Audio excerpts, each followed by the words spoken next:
శివుడిని పూజించే ప్రతి ఒక్క భక్తుడు తమ జీవితంలో ఒక్కసారైనా వెళ్లాలనుకునే ప్రదేశం కేదార్నాథ్ ఆలయం. ప్రపంచ ప్రసిద్ధి చెందిన ఈ ఆలయంలో 11వ జ్యోతిర్లింగం ఉంది. ప్రతి సంవత్సరం లక్షలాది మంది భక్తులు ఎన్నో వ్యయ ప్రయాసలు తట్టుకొని, ఎముకలు కొరికే చలి, విపరీతమైన మంచును దాటుకుని శివయ్యను దర్శించుకుని పరవశించిపోతారు. అసలు సముద్రమట్టానికి 3583 అడుగుల ఎత్తులో ఈ ఆలయాన్ని ఎవరు నిర్మించారు? ఎందుకు ఈ ఆలయాన్ని కొన్ని రోజులు మాత్రమే తెరచి ఉంచుతారు? ఎప్పటినుంచి చార్ధామ్ యాత్రను ప్రారంభించారు? వంటి ఇంట్రెస్టింగ్ విషయాలను ఈ వీడియోలో చూద్దాం. శివయ్య భక్తులకు అత్యంత ఇష్టమైన ప్రదేశాలలో కేదార్నాథ్ ఒకటి. అంతేకాదు, శివుడికి ప్రత్యేకమైన ఆలయాల్లో ఈ ఆలయం కూడా ఒకటి. ఉత్తరాఖండ్లోని రుద్రప్రయాగ జిల్లా కేదార్ఘట్లో ఈ ఆలయం ఉంది. కేదార్నాథ్ ఆలయం సముద్ర మట్టానికి 3583 అడుగుల ఎత్తులో మందాకినీ నది పక్కన ఉంది. ఇక హిమాలయాల్లోని కేదారీనాథ్, బద్రీనాథ్, గంగోత్రి, యమునోత్రిని చార్ధామ్ యాత్ర అంటారు. సుమారు 1200 సంవత్సరాల క్రితం చార్ధామ్ యాత్రను ప్రారంభించారు. అప్పటినుంచి ప్రతి ఏటా ఈ తీర్థయాత్ర నిరాటంకంగా కొనసాగుతోంది. ఈ యాత్రకు ప్రపంచం నలుమూలల నుంచి వచ్చే యాత్రికులు ఏప్రిల్, మే నెలల్లో తెరిచి ఉంచే ఈ 4 పుణ్యక్షేత్రాలను దర్శించుకుంటారు. దీపావళి తర్వాత చలికాలంలో ఎముకలు కొరికే చలి, విపరీతమైన మంచు కారణంగా ఈ ఆలయాలను మూసివేస్తారు.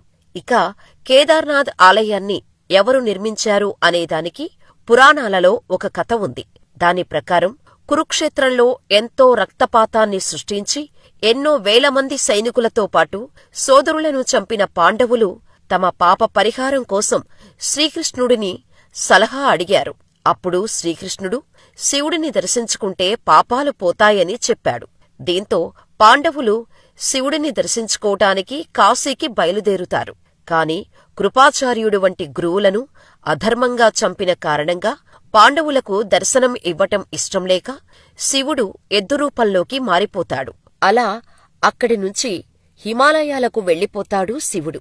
అది గమనించిన పాండవులు శివుడు వెనకే వెళ్తారు.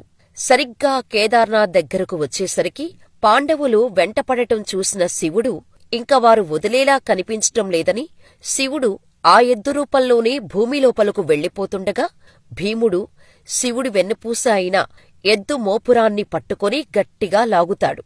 దాంతో శివుడు అంతర్ధానమైపోయి ఒక శివలింగం రూపంలోకి మారిపోతాడు. అలా పాండవులు శివలింగానికి ఓ ఆలయాన్ని నిర్మించారు. ఈ ఆలయమే ఇప్పటి కేదార్నాథ్ ఆలయం. ఇప్పటికీ ఈ ఆలయంలో ఉన్న శివలింగం ఎద్దు మోపురం రూపంలోనే ఉంటుంది.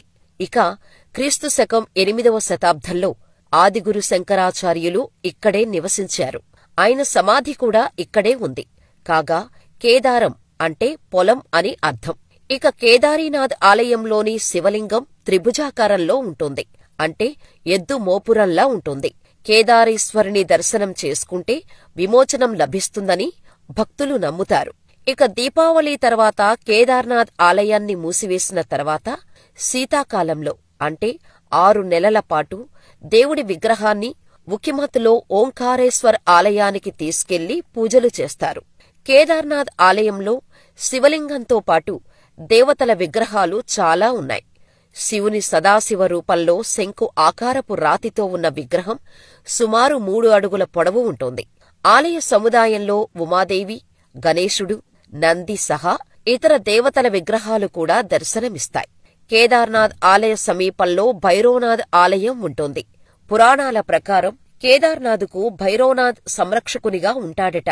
పరమ పవిత్రమైన కేదార్ ప్రాంతాన్ని దుష్టశక్తుల నుంచి భైరవనాథ్ రక్షిస్తుంటాడని భక్తులు నమ్ముతారు. ముఖ్యంగా కేదార్నాథ్ ఆలయాన్ని మూసివేసిన సమయాల్లో భైరవనాథ్ రక్షణగా ఉంటాడని స్థానిక కథనం ఒకటి ప్రచారంలో ఉంది. ఇక కేదార్నాథ్ ఆలయం తెరవటం, ముయ్యటానికి ముందు భైరవనాథ్ ఆలయాన్ని సందర్శించటం ఆనవాయితీగా వస్తుంది. కాగా హిమాలయాల్లో కొలువైన కేదార్నాథ్ ఆలయం ఎన్నో ప్రకృతి వైపరీత్యాలను ఎదుర్కొంది. సుమారు 4 శతాబ్దాల క్రితం ఈ ఆలయం 400 సంవత్సరాల పాటు దట్టమైన మంచులో కూరుకుపోయిందని చరిత్ర చెబుతోంది. 20వ శతాబ్దపు స్టార్టింగులో కొందరు అన్వేషకుల బృందం మంచును తొలగించటంతో ఈ ఆలయం బయటపడింది. వందల సంవత్సరాల పాటు మంచులో కూరుకుపోయిన ఆలయ నిర్మాణం చెక్కుచెదరకపోవటం ఆ శివయ్య మహిమే అంటారు భక్తులు. మరి త్వరలోనే కేదార్నాథ్ ఆలయాన్ని మూసివేయబోతున్నారు. అంతకంటే ముందు మీరు కేదార్నాథేశ్వర్ని దర్శించుకోవాలంటే రైలు సౌకర్యం అందుబాటులో ఉంది. మన దేశంలో కేదార్నాథ్ యాత్ర హరిద్వార్ లేదా రిషికేశ్ నుంచి ప్రారంభమవుతుంది. ఈ ప్రాంతాలకు సమీపంలో రైలు సౌకర్యం అందుబాటులో ఉంది. లేదా బస్సులు, ప్రైవేటు ట్రావెల్స్లో కూడా వెళ్లొచ్చు. అంతేకాదు విమాన సేవలు కూడా అందుబాటులో ఉన్నాయి. ఈ యాత్రకు వెళ్లాలనుకునేవారు ఐఆర్సీటీసీ వెబ్సైట్ నుంచి టికెట్స్ బుక్ చేసుకోవచ్చు. ఇక చార్ధామ్ యాత్రకు వెళ్లాలనుకునేవారు ఖచ్చితంగా ఆన్లైన్లో రిజిస్టర్ చేసుకోవాలి.